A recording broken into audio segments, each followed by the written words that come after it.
ஹரே கிருஷ்ணா. ஓம் நமோ பகவத்தே வாசுதேவாய. ஹரே கிருஷ்ணா. மகாபாரதம் சபா பருவம் பார்த்துட்ருக்குறோம். இதில் தர்மபுத்திரர் ராஜசூய யாகம் செய்கிறாரு. அந்த யாகத்தை செய்கிறதுக்கு எல்லா ஏற்பாடுகளும் மும்முரமாக எல்லாரும் செஞ்சிட்ருக்காங்க. அப்போ தர்மபுத்திரர் பீஷ்மரை பார்த்து, என்னெல்லாம் நான் செய்யணும் அப்படின்னு கேட்குறாரு.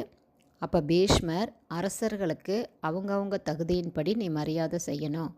மேலும் ஆச்சாரியன், யாகம் செய்விப்பவன், உறவினன், பிரம்மச்சரிய விரதம் மேற்கொண்டவன், உற்ற நண்பன், இவங்க எல்லாருமே பூஜைக்குரியவர்கள் அப்படின்னு தர்மம் தெரிந்தவர்கள் சொல்கிறாங்க.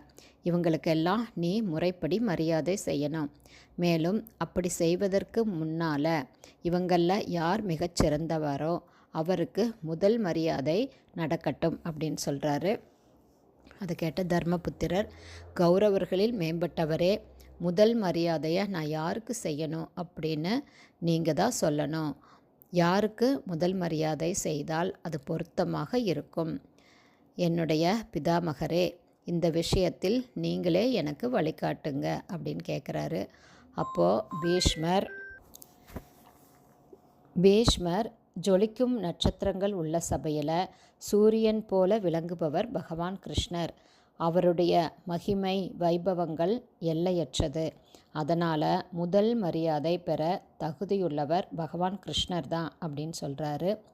இப்படி பீஷ்மர் சொன்னதுக்கப்புறம் அவருடைய அனுமதி பெற்று சகாதேவன் பகவான் கிருஷ்ணருக்கு முதல் மரியாதையை செய்கிறாரு.